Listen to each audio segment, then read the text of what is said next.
Morning foggers, guys, girls.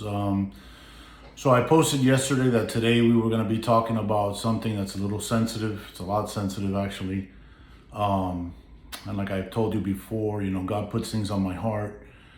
And yesterday I started to get bombarded by DMs, messages about the Highland County deputy that killed himself, right? It's located somewhere in Sebring, if I'm not mistaken, Highland County Sheriff's Department. He's 56 years old, and he was at the headquarters, asked to be relieved, went outside, security video captures him talking to another deputy, turns a corner, and he took his own life, right? And of course you hear he was acting normal, everything was fine, nothing that raised any red flags visually. But we know now from studying this that there was a lot of red flags. Mainly, probably acting like there was nothing wrong. And you're like, well, so what do we do with that? Well, what we do with that is we have to talk about it. The word is suicide. Get to know it, okay? It's real in our profession.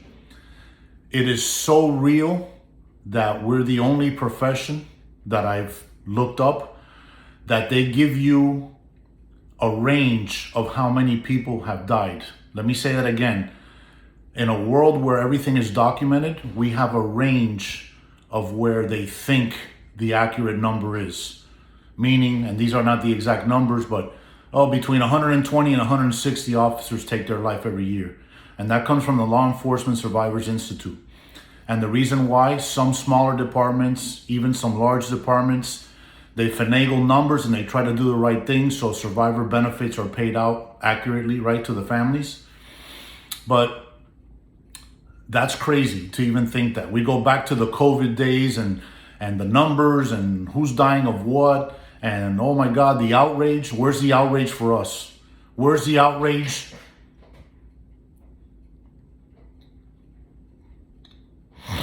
Where's the outrage among us, right? We've sat back and allowed this to happen, okay?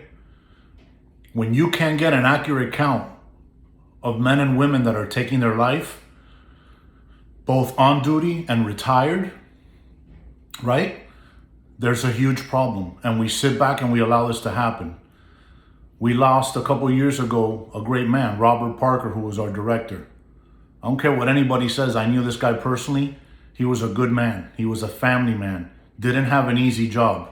Don't know why he did it. Don't care to even start prying into people's stuff. There has to be a level of respect at this point. But he did it. And he was a godly man and he was a good man. And you know what? Let's take it a step further. I run into people all the time and people tiptoe around this.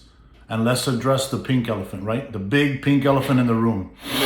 Freddie Ramirez. Freddie was my partner in hammocks many years ago. Our kids did martial arts together. Freddie is a great human being, okay? Freddie's a great guy. I don't know what happened that day. Again, I don't care to pry. That's not why we're here. We're here to save lives. And the word suicide has to be said what it is, okay? It's horrible. That call yesterday where that deputy took his life, there was an investigator that responded. There was a crime scene team that responded. There were people that saw it. The last deputy that talked to him, his 3 kids, his wife. One of those eventually, if there's no interdiction, there's going to be a sad ending for one of those people. Look how many people get affected from that. So back to Freddie Ramirez. When I woke up that morning and I heard the news reports, I was devastated. A guy like me that doesn't give a shit about a lot of things, but I was hurt because I know him personally.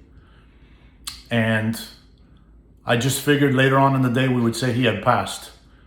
And God's hand was in there. I don't care what anybody says. I don't care how the reports are are reported, God's hand was there. And there's a tremendous purpose for Freddie to still be here. And I want to look into the camera right now and I want to tell you, Freddie, we love you. We have respect for you. I want to interview you, Freddie. Okay? I want to talk to you. You and me, nobody else.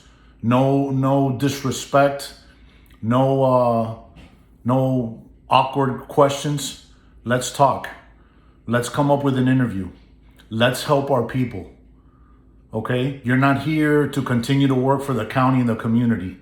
And I say that respectfully. There's no disrespect here at all.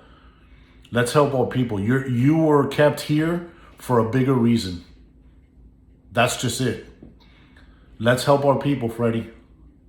Please, let's contact each other and come here, and you're just me and you, and let's talk about it.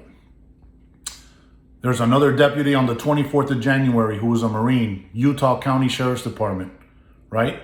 Sean Preston, who killed himself also. I mean, where do we draw the line? The common denominators, first responder, military, right? Corrections, dispatchers. I mean, when are we going to, do we have to take a bullet from another guy to be the hero? To get the flag, right? To get the 21 gun salute, to get the motorcade. Guys, we got to wake up, man. We're losing our people. And when it comes to addictions and mental health, remember I told you that trauma is a slow bullet. You're killing yourself every day with addictions. Okay? We have to talk about suicide. Put that in your vocabulary. Okay? We have so many things that we talk about freely, right? Intimate things, awkward things. Suicide, not checking out. Okay? I was there 13 years ago, October 9th.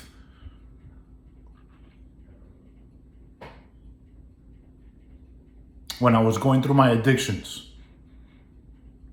And I knelt down and I said, God, if you are who you say you are, I don't want to do this anymore. And he took care of me. And here I am 13 years later. Okay? There's help. There's things we can do. Okay? Suicide. Say it. It's part of who we are. Some of us think about it. I can't tell you the amount of people, and they don't like to say the word. No, hey man, I thought about checking out. Almost checked out. Could have checked out. That's what you do in a fucking hotel. It's suicide. Say it. Say what it is. Get it in your vocabulary. I'm sick and tired of this shit. All right? The guy with the phone at his house trying to do this, and I'm trying to do it because I was there, and I understand it. And therapists will tell you, well, suicide is looked at as a problem solver. You know, you get diagnosed with a sickness, suicide. Hey, life gets too difficult, suicide. Some of you will say that's a cowardly thing, that's a selfish thing. Okay, but we're not here to judge right now. We're here to save lives. All right? We need to deal with this.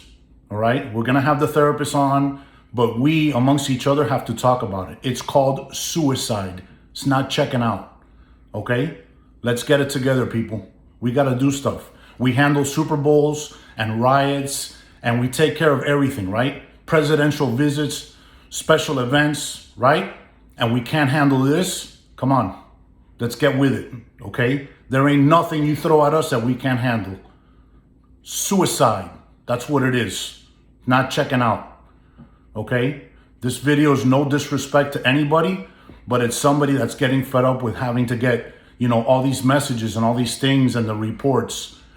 Okay? We're super popular when we beat up our spouse, when we get aggressive with a subject. Media likes to cover all that shit. We're killing ourselves, man. Slowly and sometimes quickly. All right? No disrespect to anybody, the Parker family. They couldn't get any better and any nicer. I love them all.